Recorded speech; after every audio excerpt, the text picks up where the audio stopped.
지금 협상과 관련해서 좀 여쭤보겠습니다.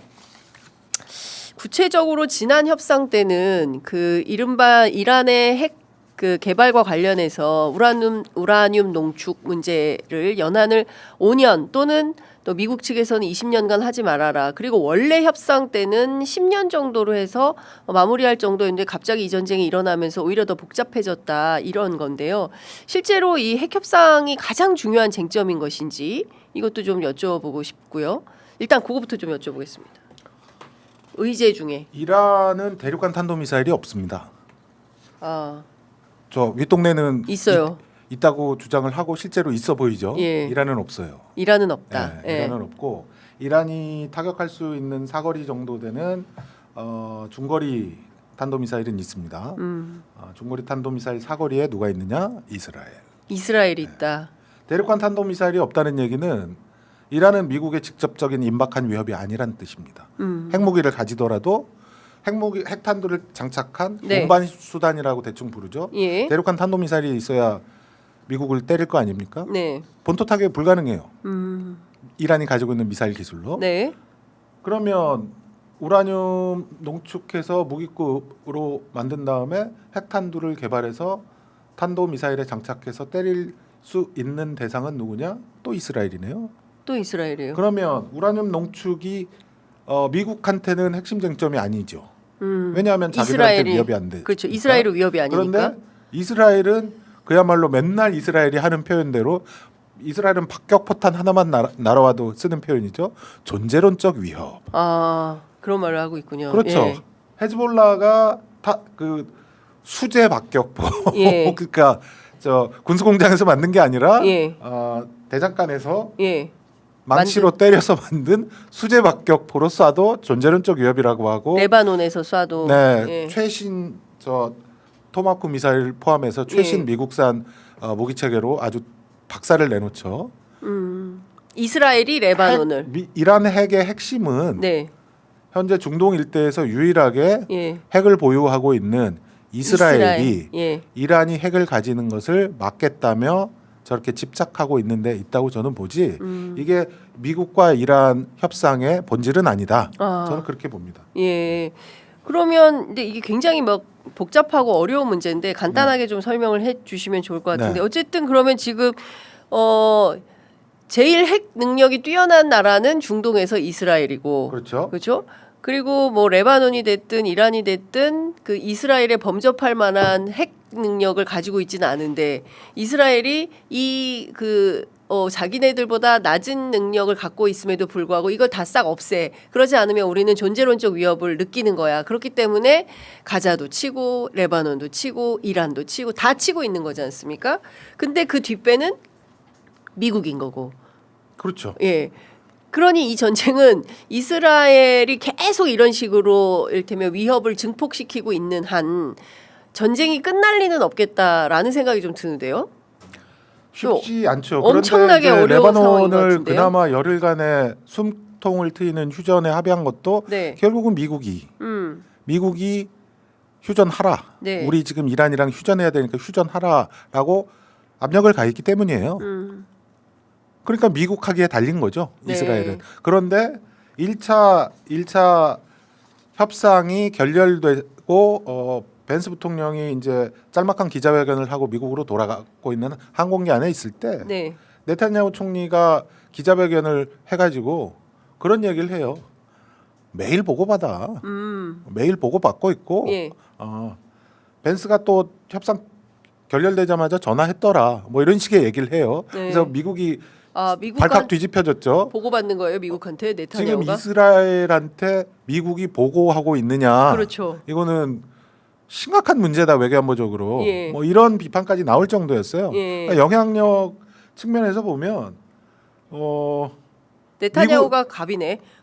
그래 보이죠. 예. 그래 보이고 예. 실제로 보면 전 세계에서 우리가 말하는 유대인이라고 부르는 히브리 민족이 제일 많이 사는 나라가 이스라엘일까요? 미국일까요? 이스라엘이겠죠. 미국이에요. 에? 비슷비슷한데 예. 700에서 750만 예. 정도가 미국에 더가. 살고 있어요, 유대인이. 그다음에 제가 마지막으로 확인했을 때 이스라엘은 유대인의 국가가 아니에요. 이스라엘은 다민족 국가예요. 15% 정도는 아랍인입니다. 네. 그 밖에 소수 인종도 좀 있고 네. 그래서 이스라엘에도 700만에서 750만 정도 유대인이 예. 살고 있으니까 미국이 아마 유대인 인구가 비슷비슷하거나 가장 많거나 할 거예요. 그러니까 그 정도로 유대인에게는 두 번째 나라나 마찬가지죠. 예. 그리고 아시다시피 미국 내에서 유대인 AIPAC이니까 네. AIPAC인가 예. AIPAC이라고 해서 미국 이스라엘 공공위원회라는 단체가 있어요. 네. 미국에서 가장 강력한 로비 단체고 예. 공화당의 가장 큰 자금줄 중에 하나죠. 네. 그러니까 미국 내에서 유대 로비 세력이 활개를 치고 있기 때문에 민주당이든 공화당이든 네. 정권을 잡으면 예루살렘을 성지 순례하듯이 갔다 오고 이스라엘의 굳건한 후원자 노릇을 해온 거거든요. 그러니까 결국은 해결책도 미국한테 있습니다. 미국이 이번에 레바논 휴전 만들듯이 이스라엘을 제어하면 할 수 있는 거죠. 근데 그걸 안 하는 게 문제인 거죠. 예. 네. 그 뭐 내일이 될지 모레가 될지 또 연장이 될지 현재로서는 알 수 없지만 그래도 휴전 협상의 결과가 2차 휴전 협상의 결과가 어떻게 될 거냐. 왜냐하면 첫 번째 휴전 협상 때는 결국에는 그 벤스 부통령이 빈손으로 돌아갔거든요. 근데 네. 두 번째 휴전 협상도 또 이렇게 무의로 끝나게 될 거냐. 그렇게 된다면 또 공습한다. 뭐 네. 발전소 타격한다. 뭐 이런 등등의 이야기들이 트럼프 입을 통해서 나오고 있기 때문에 네. 2차 휴전 협상의 결론을 어떻게 예상하십니까? 어떻게 될 걸로 전망하세요? 지금 질문이 또 두 가지신데요. 네. 하나는 협상이 성사될 것이냐가 네. 하나 있을 테고 갈 거냐? 예. 협상이 성사됐을 때 과연 이번에 타결을 지을 수 있을 거냐 예. 두 가지로 나눌 수 있을 것 같습니다.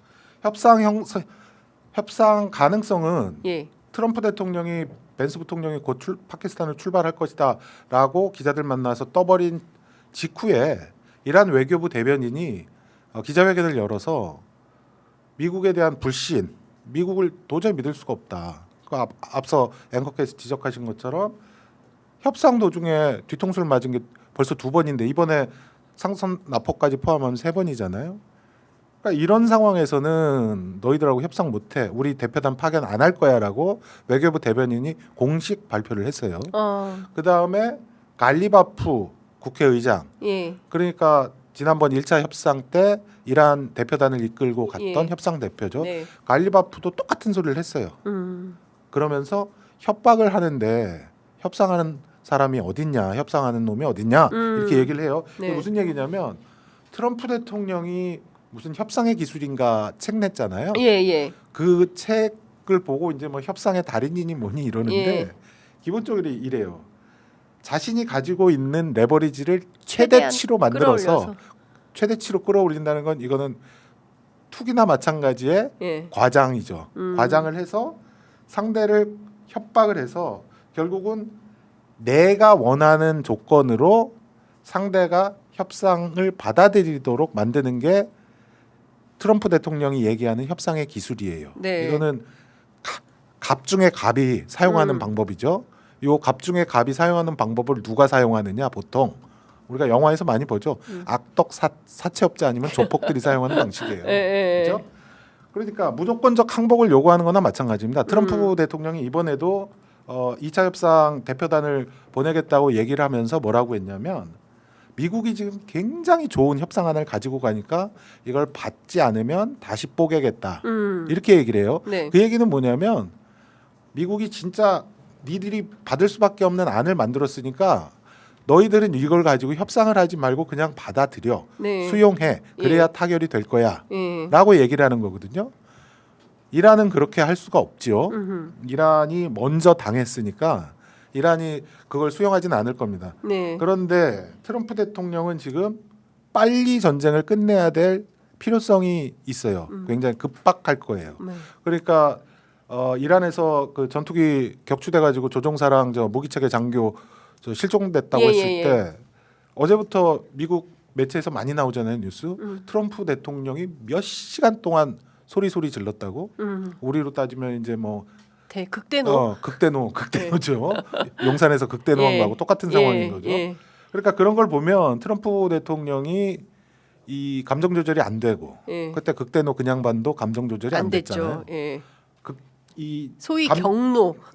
그러니까 트럼프 대통령의 감정 기복은 뭘 말하느냐면 지난번에 출연했을 때도 말씀드린 것처럼 불안해요. 불안하다. 조급해요. 예. 빨리 끝내고 싶어요. 예. 그 이면에는 괜히 갔어 예. 라는 후회도 있을 겁니다. 예. 그러다 보니까 빨리 끝내고 싶은데 예. 트럼프 대통령의 특성 그래도 뭐라도 좀 받아내야지가 있을 거예요. 네네. 그게 어느 정도까지 이란이 조금 줄 거냐.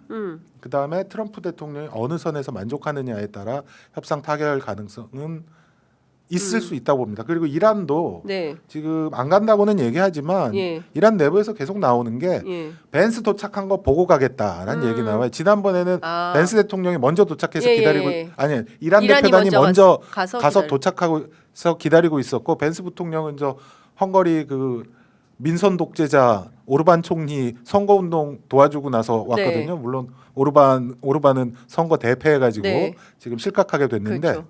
그러니까 이번에는 미국이 먼저 올 차례다. 그리고 미국 벤스 부통령이 이슬라마바드에 도착하면 아마 파키스탄 전투기가 이란으로 날아가서 이란 대표단에 탄 비행기를 호위해서 지난 1차 때도 마찬가지로 호위해서 아마 오게 될 거니까 우리 시간으로 수요일은 조금 급할 것 같고 목요일이 아닐까 저는 조심스럽게 예측합니다. 그러니까 회담이 성사된다면 이번 주 목요일 날 성사가 될 거고 이란이 성명은 그렇게 내지만 불참하지는 않을 거다. 벤스가 벤스가 먼저 도착하면 이제 갈 거다. 출발한다. 그래서 아까 모두에 말씀드린 그 이란 상선이 호르무즈를 지나고 있는 것이 일정한 뭐라고 표현해야 되나 일정한 이 리트머스 시험지가 되지 않을까? 이 만약에 봉쇄하고 또 납포를 한다면 그러면 협상은 안 되겠죠. 협상은 깨지는 걸로 봐야 된다. 근데 이제 안정적으로 잘 가고 있으면 그건 협상은 ING다 진행 중이다. 이 상선이 인도 칸들라 항해에 도착을 하면 안전하게 도착하기를 기원하겠습니다.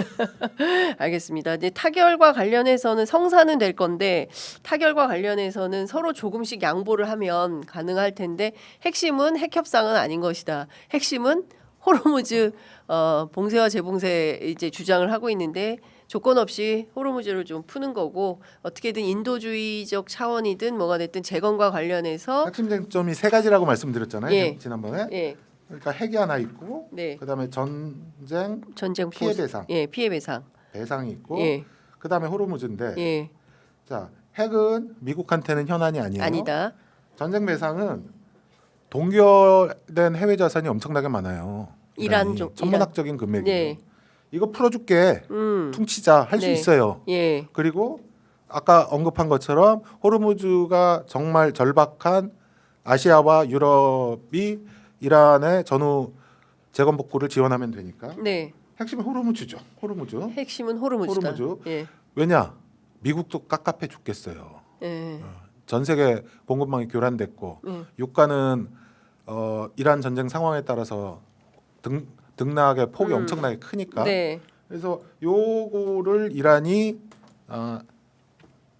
일정 정도 양보를 해주면 미국은 받아야 됩니다. 미국은 근데 받아야 된다. 또 쓸데없이 고집을 부리면 또 결렬되겠죠.